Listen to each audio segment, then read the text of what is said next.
Hello, sixth grade. So yesterday we worked on dividing fractions, and today we're going to continue working on dividing fractions. But if I told you yesterday that you didn't have to worry about simplifying, you absolutely have to do it today because we need to get good at simplifying our fractions after we're done dividing. So for number one, we have 3/4 divided by 3/7. For this problem, all of our numbers are already fractions, so we can skip step one and go straight to step two, which is keep, change, flip. So again, I'm going to keep my first fraction the way it is, 3/4, change my division sign to multiplication, and then flip my last fraction to 7/3.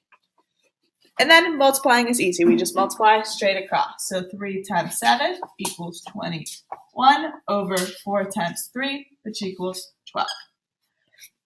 So now I have 21 over 12. There are two problems with this fraction. First, it can be simplified. So both of these numbers can be divided by a number. Second, it's an improper fraction, so we're going to need it to change it into a mixed number. But first, I want to simplify. So I look at these two numbers, and I think of the numbers that can go into them. So for 27, you can divide it by both 7 and 3. For 12, you can divide it by 2, 3, 4, and 6.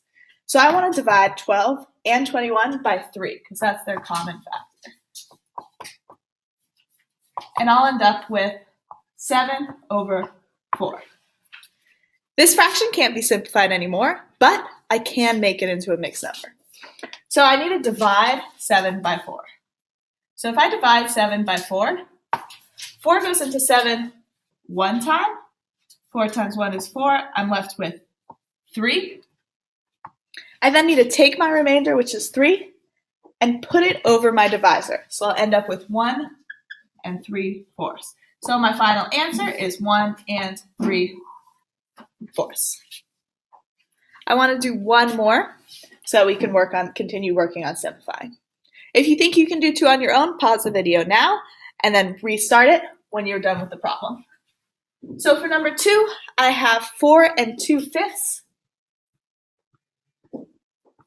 pounds of dog foods split equally into groups of 5/6 pounds. So each dog gets 5/6 pounds. So then how many dogs can share it? So I need to divide this 4 2/5 by 5/6 to figure out how many dogs can share the dog food. All right, so this time not all my numbers are fractions. So the first thing I have to do is convert this mixed number into a fraction. So I'm going to put my T and my X, squeeze in Texas. Then I'm going to multiply my whole number, which is 4, times my denominator, 5. That gets us to 20. So 4 times 5, which is 20. Then I need to add my 2 up here. So it's going to be 22. So I have 22/5. Again, the way I did that was I multiplied my whole number by my denominator, then added my numerator 2. And then I kept my denominator 5 the same. And then I'm going to just rewrite it all. 22/5 divided by 5/6.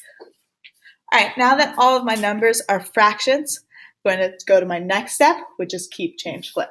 So I'm going to rewrite this problem using keep, change, flip. So I keep my first number, 22/5, change my division sign to multiplication, and then flip my fraction to 6/5. And then I just multiply across. 6 times 22, I'm going to do that on the side. 22 times 6, do 6 times 2, which is 12, carry the 1, 6 times 2, which is 13. So 6 times 22 is 132. And then I have to multiply my denominators. Some people yesterday were forgetting to multiply their denominators when they were the same number. You always have to multiply your denominators even if they are the same number. So then 5 times 5, which is 25. All right, so my bottom number 25 can only be divided by 5, and my top number 132, because it doesn't end in a 5 or a 0, can't be divided by 5. So this is as simplified as it can get. However, I still need to make it into a mixed number. So I'm going to do 132 divided by 25.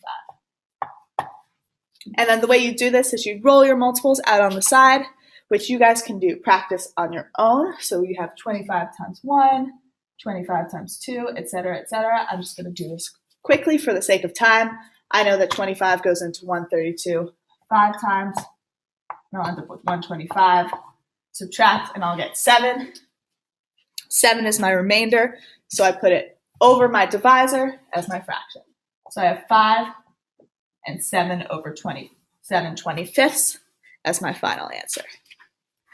All right, go ahead and try problems 3 through 6 on your own. I've posted the answers for 3 and 4 so you can check your work, and then do the long division and multiplying decimals problems on the back.